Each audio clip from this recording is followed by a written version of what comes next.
Well, the question that was posed, which principles and values rule the world, immediately brings to mind a comment by the famous American political campaign manager, Mark Hanna. He was asked what is needed to run a successful political campaign. And he answered that two things are important. The first is money, and I can't remember what the second one is.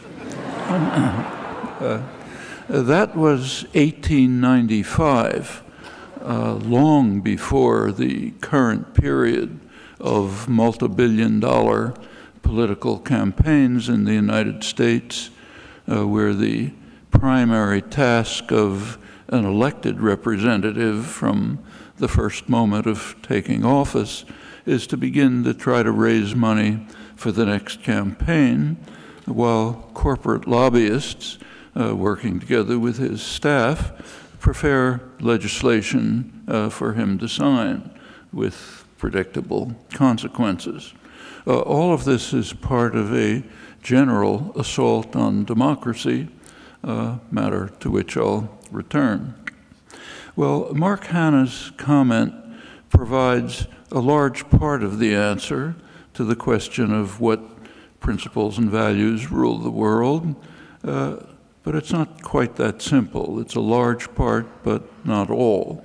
There are quite important cases when wealth and global power have been dissociated. In fact, that was true when Hanna spoke those words in 1895. At that time, the United States was by far the richest country in the world, but it was not a major global power. Its reach extended, the richness was so great that it was beyond even the sum of the second and the third richest powers, England and Germany. The reach of the United States did extend at the time over North America and the Caribbean largely, but not much beyond. On the eve of the First World War, the economy, as I mentioned, was greater than Germany and Britain combined, but it still trailed Britain, or for that matter, even France, as a global power. So money and power were significantly dissociated. That, of course, changed dramatically with the two world wars, particularly World War II. Other industrial powers were devastated or severely harmed, while the war greatly benefited the United States. Manufacturing actually quadrupled. Military spending ended the Depression. The basis was laid for rapid post-war growth based substantially on the dynamic state sector of the economy, which prepared the ground for today's high-tech economy. By the end of the war, Second World War, the United States might have had as much as half of the total wealth of the world, astonishing figure. Data for that period are somewhat imprecise. It also had incomparable security and a position of global power with no historical precedent. France declined very sharply as a world power, and the British recognized that they could only hope to be a junior partner in the system of world order managed in Washington, as the British Foreign Office ruefully put the matter. With ample historical experience of their own, high British officials had few illusions about what was happening. They recognized, I'll quote them, that Washington is guided by the economic imperialism of American business interests and is attempting to elbow us out under the cloak of a benevolent and avuncular internationalism. That's actually a fair estimate of the real nature of the principles and the professed values. One senior British minister commented that Americans believe that the United States stands for something in the world, something of which the world has need, something which the world is going to like, something in the final analysis which the world is going to take, whether it likes it or not. He was articulating the real-world vision of what scholarship calls Wilsonian idealism, the version that conforms to the historical and internal documentary record. Well, naturally, the immediate post-war position of global dominance could not be entirely maintained. Other industrial countries reconstructed, decolonization took its agonizing course, leading to a more diverse international system, but with the United States still uniquely powerful. So by 1970, when we have good statistics, the U.S. share of global wealth had declined to about 25%, still enormous, though not what it had been in 1945, and it remains today not far below that. These are conventional estimates by economists. However, they give a misleading picture of the principles and values that rule the world. Crucially, world order has changed under the impact of the policies of neoliberal globalization of the world economy of the past generation. And by today, corporate ownership of the world's wealth is becoming a more realistic measure of global power than national wealth, as the world departs more than before from the model of nationally discrete political economies. There's very revealing insight into these matters provided by important work by Sean Starrs. He's the first political economist to have investigated these questions closely. And the results of his investigations are quite illuminating.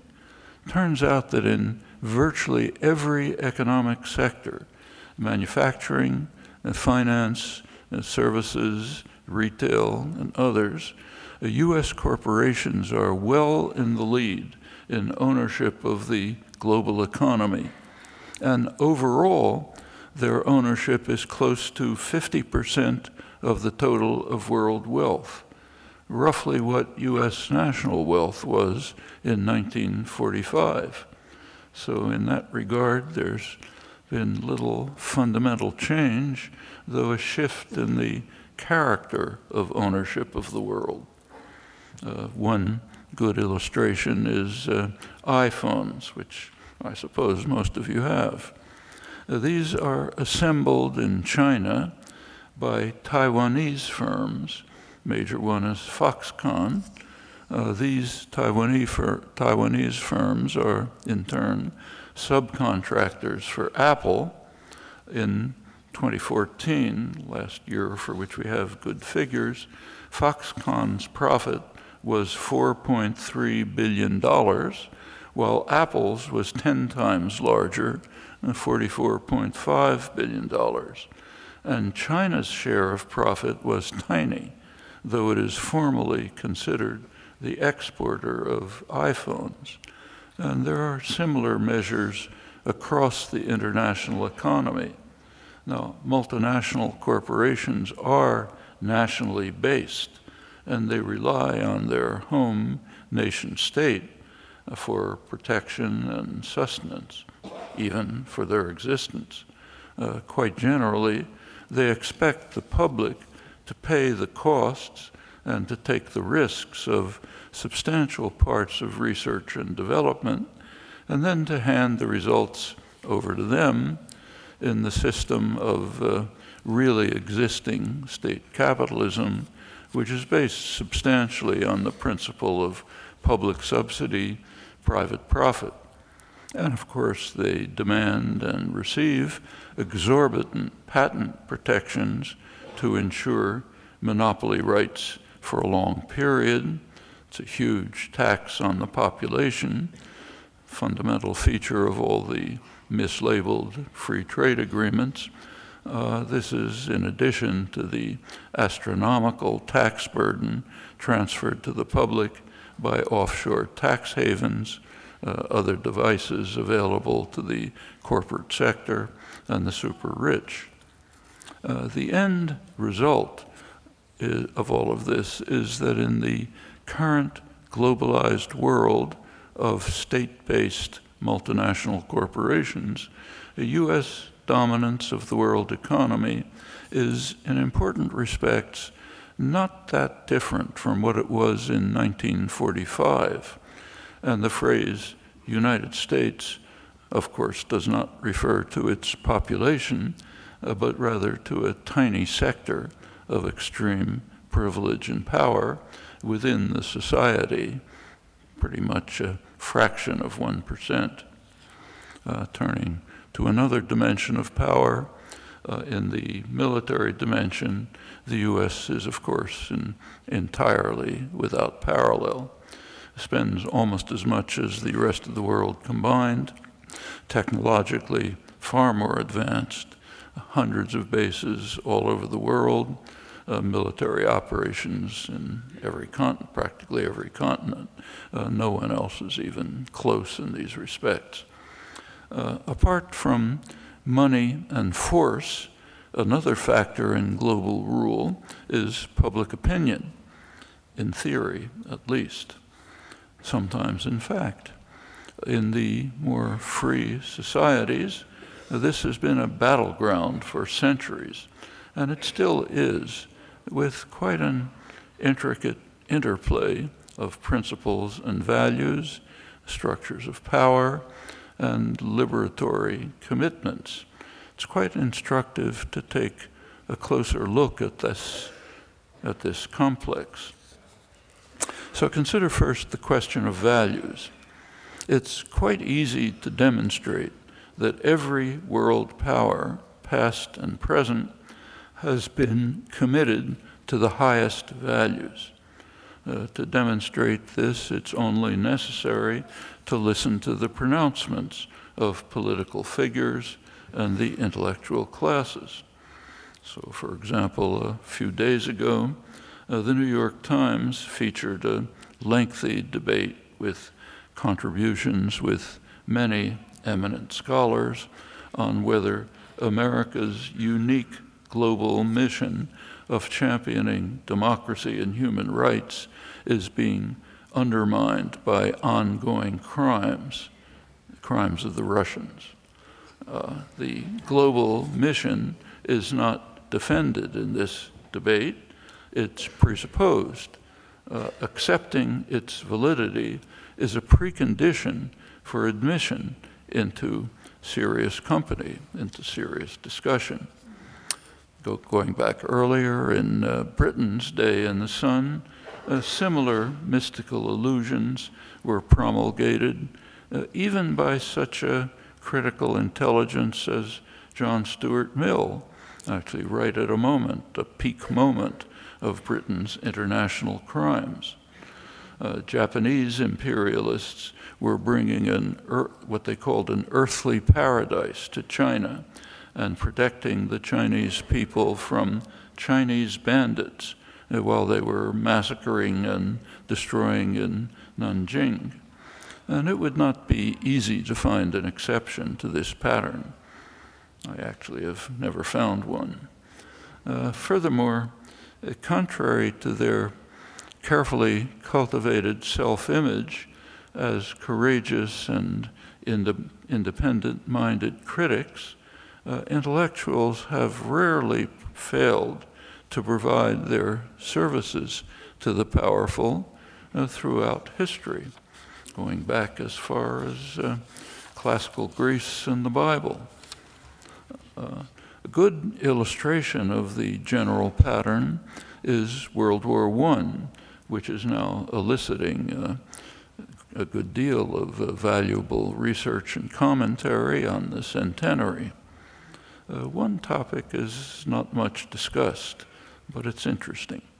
At the time, during World War I, prominent intellectuals on all sides lined up enthusiastically in support of their own states to demonstrate the nobility of the German cause. The famous manifesto of 93 German intellectuals appealed to the legacy of Goethe, Beethoven, and Kant, whose work was banned in the United States under the progressive Wilson administration. Their counterparts in the West were no less enthusiastic.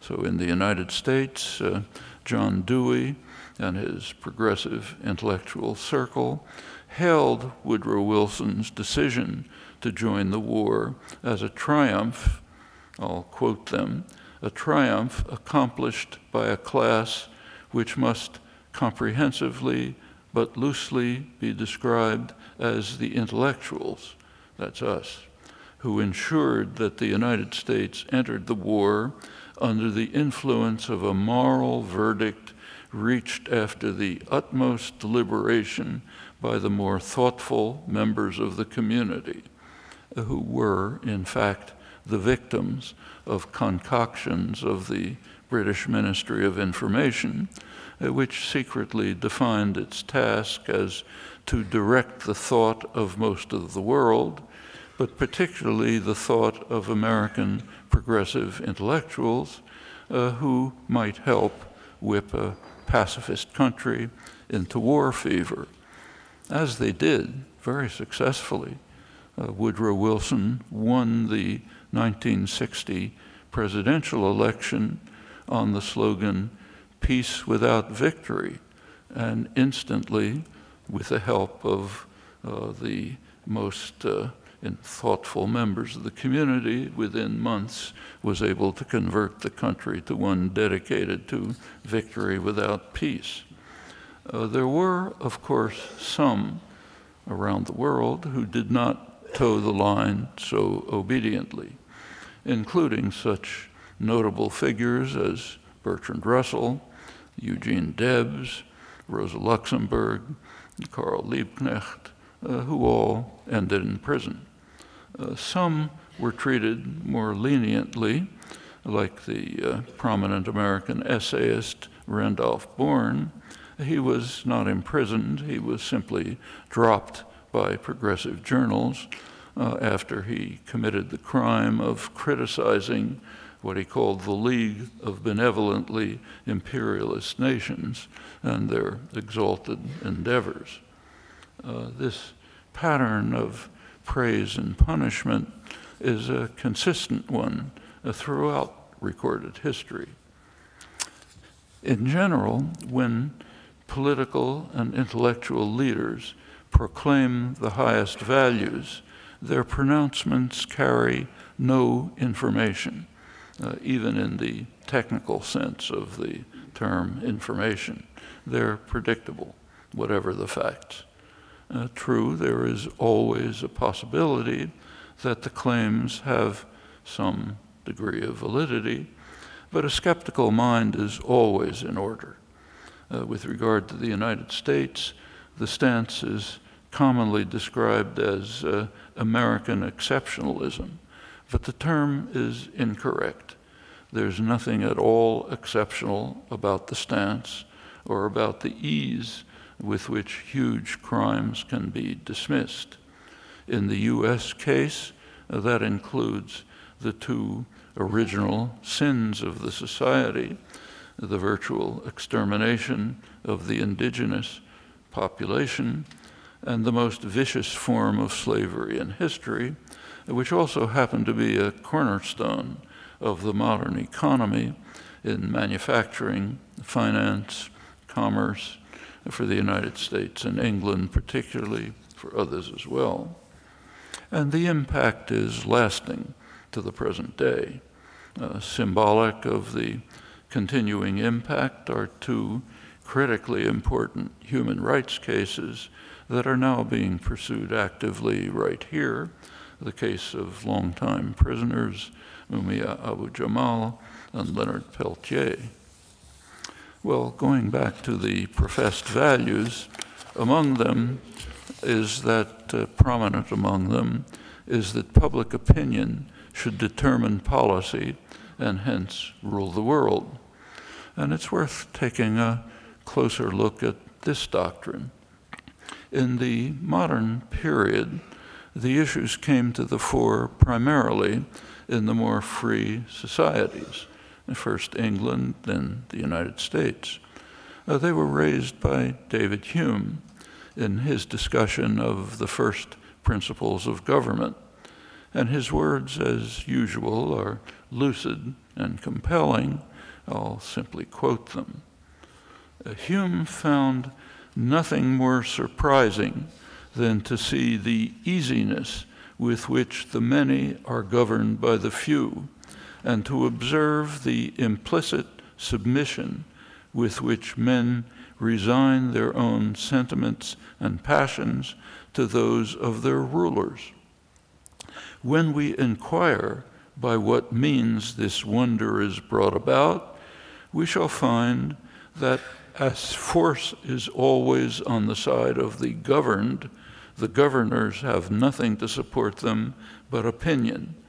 'Tis therefore on opinion only that government is founded, and this maxim extends to the most despotic and most military governments, as well as to the most free and the most popular.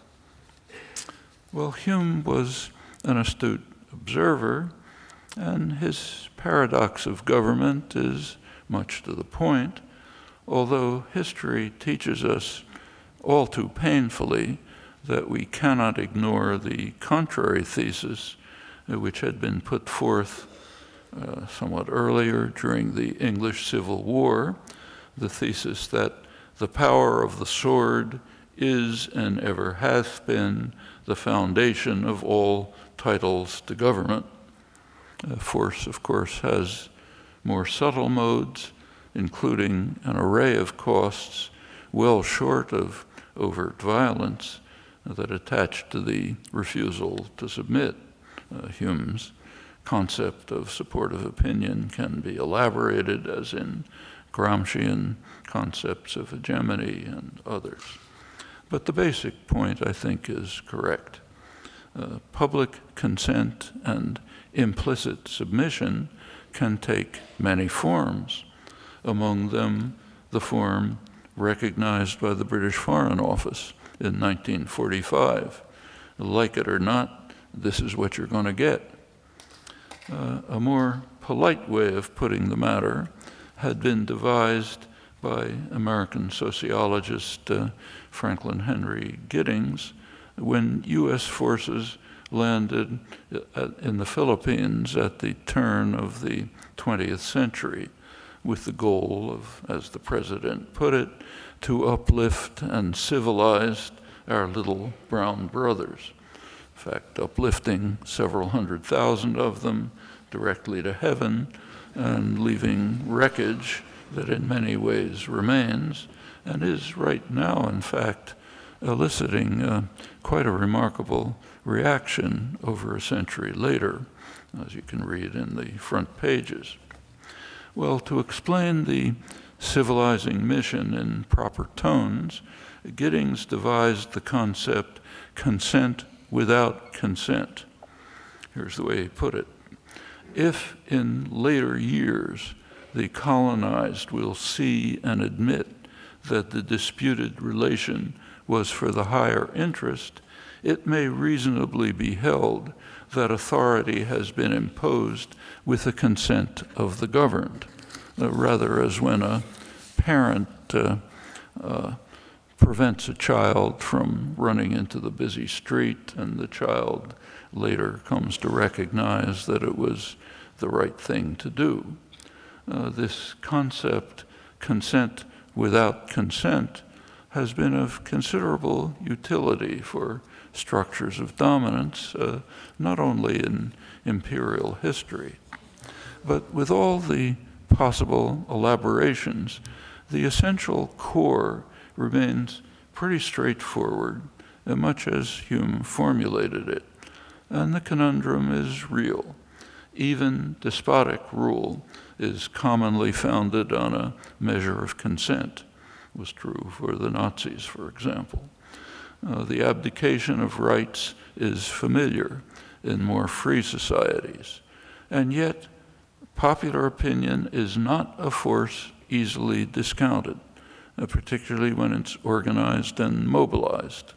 An elite opinion, particularly in the more democratic societies, has always recognized it to be a serious threat, particularly at moments when it proves effective and has to be repressed and controlled in the service of the higher interests of power and wealth, which are supposed to rule the world by right. These issues arise regularly at moments of disruption and crisis. One case of very great historical significance was the formation of the independent United States 250 years ago, with, of course, a new constitution. And Hume's conundrum arose at once. It was formulated sharply by James Madison, leading framer of the Constitution. England was, of course, the model that the framers considered. And Madison pointed out, I'm quoting him, that if in England elections were open to all classes of people, the landless majority would institute an agrarian law which would distribute property, and that, of course, would be unjust. The rights of property owners must be protected, and more generally, as Madison put it, a just government must protect the minority of the opulent against the majority, a basic principle that rules the world. Madison recognized that over time there was likely to be an increase, quoting him, an increase in the proportion of those who will labor under all the hardships of life and secretly sigh for a more equal distribution of its blessings, and their leveling spirit may lead to efforts at reform which will threaten property rights. The popular ferment of the time, Madison felt, already gave warning of the future danger. And to ward off such injustice, the Madisonian Constitution, the one we have in the United States, assigned primary power to the Senate, which at that time was unelected, and which represented, as Madison put it, the wealth of the nation, those who have sympathy for property owners and their rights. The rest would then be fragmented in various ways, and he hoped that by such means the great majority would be marginalized and controlled so that power would remain in the hands of the privileged few by consent without consent and for the benefit of all. It's important to remember that Madison's mentality was pre-capitalist. He assumed that those who held the wealth of the nation would be benevolent gentlemen, aristocrats of the mythical Roman model, dedicated to the public good. Adam Smith, at exactly the same time, had a much sharper eye. He wrote, 1776, that those he called the masters of mankind, for him the merchants and manufacturers of England, would follow their vile maxim, all for ourselves, nothing for anyone else. Did not take too long for Madison to recognize his error.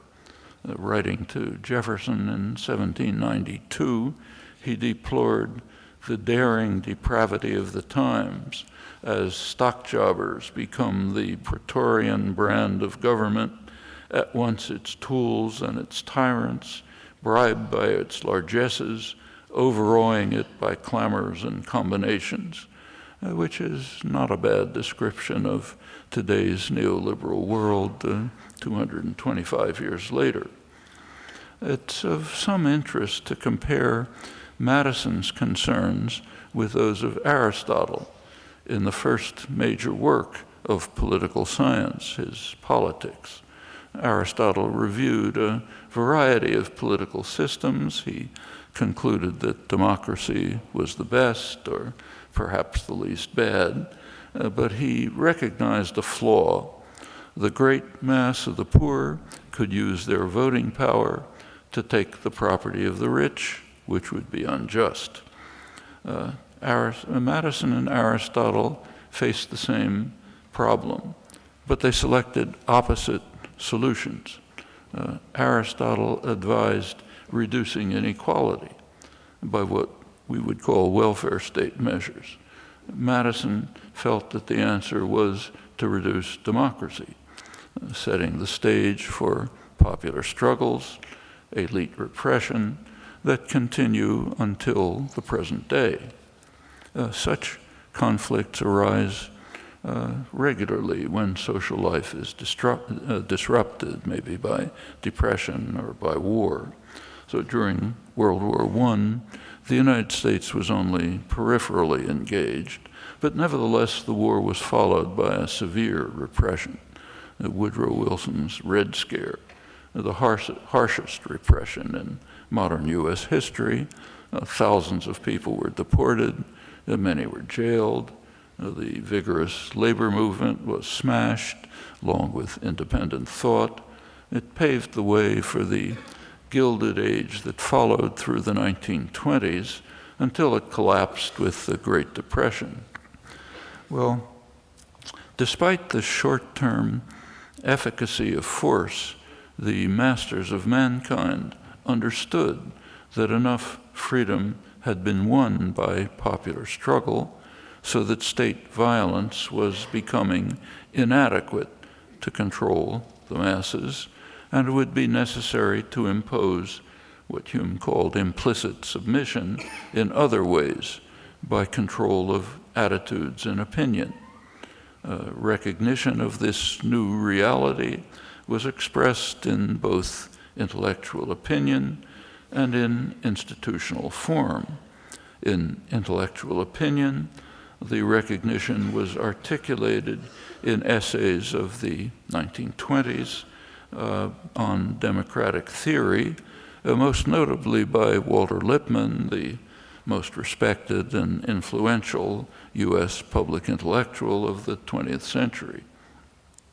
In its institutional counterpart, the recognition was expressed in the rise of the huge public relations industry, initially and most expansively in the more free societies, the United States and Britain, where it was needed most to ensure that the public will, in Hume's phrase, resign their own sentiments and passions to those of their rulers. The enormous public relations industry was devoted to what Lippmann approvingly called a new art in the practice of democracy, the manufacture of consent, the engineering of consent, in the phrase of his associate Edward Bernays, who was one of the founders of the public relations industry.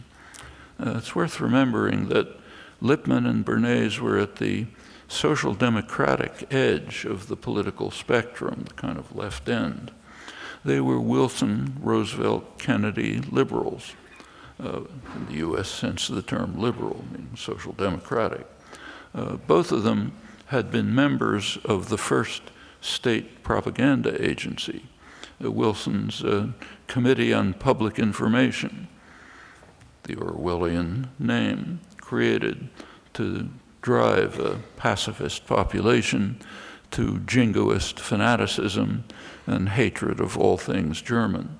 And it succeeded brilliantly. very much impressing the members of the commission, like Lippmann and Bernays, who hoped that the same techniques would ensure that what they called the intelligent minorities would rule undisturbed by the trampling and the roar of a bewildered herd, the general public, ignorant and meddlesome outsiders whose function is to be spectators, not participants. It's a central theme of Lippmann's so-called progressive essays on democracy, from which I'm taking these quotes. And in the same vein, one of the founders of modern political science, Harold Lasswell, another eminent progressive figure, urged that we not succumb to democratic dogmatisms about men being the best judges of their own interests. They are not. We are the responsible men. And the thinking captures very well the perceptions of progressive intellectual opinion. So President Wilson, for example, held that an elite of gentlemen with elevated ideals must be empowered to preserve stability and righteousness. It's essentially the perspective of the founders of American democracy. In more recent years, the elite of gentlemen are transmuted into what's called the technocratic elite, the action intellectuals of Kennedy's Camelot, Straussian neocons, other configurations. But throughout, one or another variant of the doctrine prevails with its rather striking Leninist overtones. As I mentioned, the threat of democracy regularly arises when social life is disrupted by economic crisis or war. The Great Depression and World War II led to a powerful wave of radical democracy all over the world, with interesting consequences that there's no time to go into. But within the United States, the reaction was similar to Wilson's Red Scare after World War I, the Anti-Communist Crusade, which is mislabeled McCarthyism. Actually, McCarthy carried it to an extreme, and he was tolerated as long as he kept to the right targets, but he was eliminated very quickly when he made the mistake of attacking systems of authentic power. The tumult of the 1960s, much of it inspired by the Indochina Wars, raised similar elite concerns, and we're living now in the aftermath. Once again, the most revealing reactions are at the left end of mainstream spectrum. They were clearly articulated in an important study entitled The Crisis of Democracy. It was written by liberal internationalists from Europe, the United States, and Japan. Within the United States, it's the group that staffed the Carter administration, gives an indication of their political stance. The crisis that they perceived mirrored the traditional concern that there's too much democracy.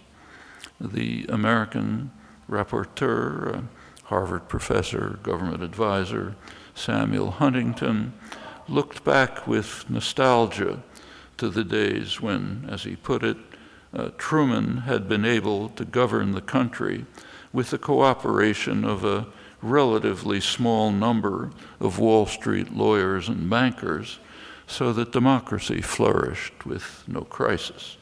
The public was silent, passive, apathetic, obedient, willing to be spectators, not participants, leaving serious matters to the intelligent minority, to adopt the Lippmann-Bernays terminology. But in the 1960s, a threat to order began to arise.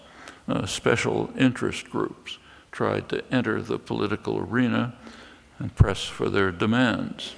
The special interests were women, minorities, young people, old people, farmers, workers, in short, the population, who began to forsake the function of passive spectators assigned to them in progressive democratic theory. There was one group that was omitted in the lament of the liberal internationalists, the corporate sector. They do not comprise a special interest. They represent the national interest, and therefore their dominant influence in what we call democracy is right and proper and merits no mention or concern. One leading concern of the trilateral scholars was the failure of the institutions responsible for what they called the indoctrination of the young, the schools and the universities. They were not indoctrinating the young properly.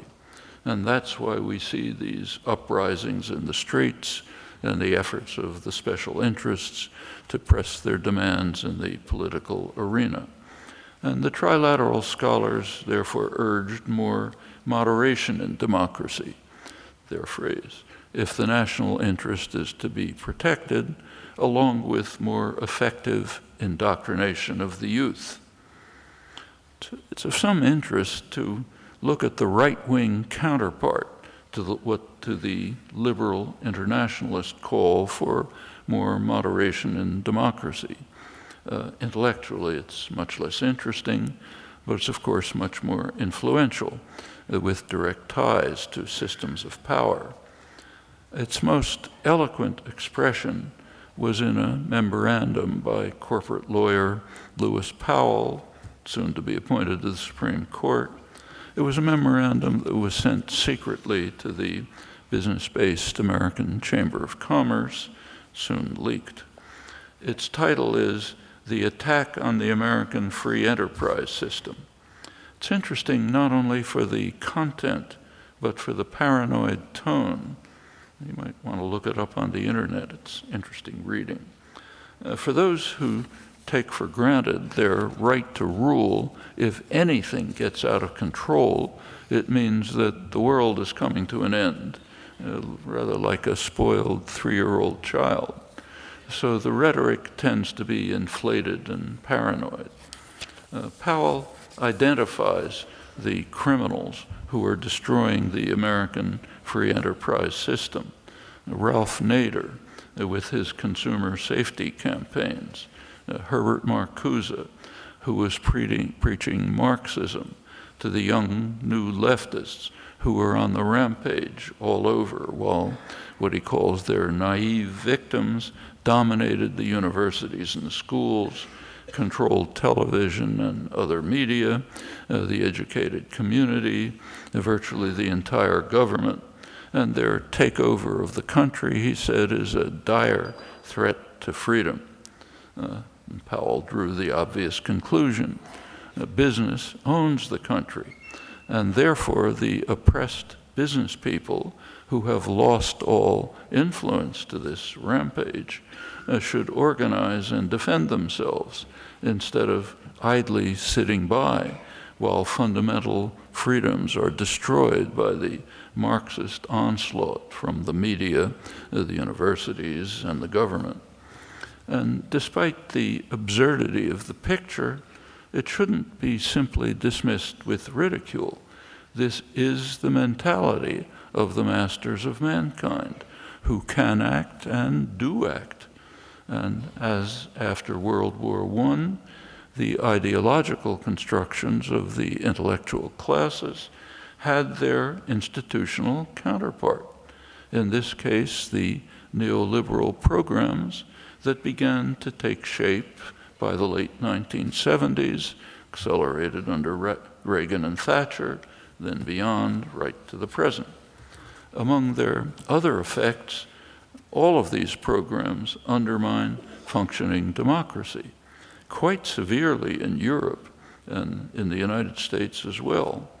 No time to review the details, I'm sure they're familiar, including the collapse of the center and the extreme contempt for institutions, which can take ominous forms, as we know, I'm old enough to remember the emotional impact of Hitler's speeches, which I heard on the radio as a child, not understanding the words. So the mood that they evoked was clear enough, and current electoral results, and particularly in Austria and Germany, evoke some unpleasant memories.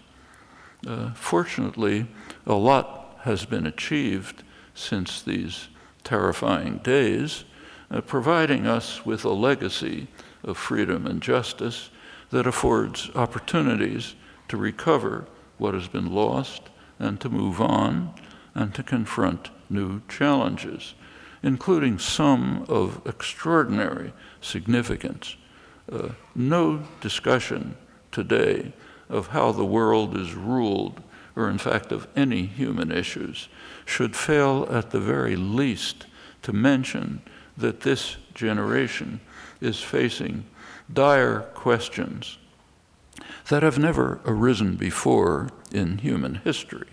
Questions concerning the survival of organized human society, both the growing threat of terminal nuclear war and the inescapable prospect of catastrophic environmental damage, two grim shadows that hover over every choice and decision that we confront. And these choices and decisions are urgent and cannot be deferred. They will determine whether there is even a meaningful question about rule of the world. Well, I began by mentioning Mark Hanna's observation about the rule of the world by money. I might end by recalling Albert Einstein's response when he was asked about the weapons that would be used in the next war. And what he said is, "I know not with what weapons World War III will be fought, but World War IV will be fought with sticks and stones." That's among those who remain above water. That is, as the huge glaciers of the Antarctic continue to melt, raising sea level substantially, and other effects of human folly take their course. Always with David Hume's proviso, if we maintain the implicit submission with which men resign their sentiments and passions to those of their rulers, which is not a necessity, but a choice as to whether organized human society will survive.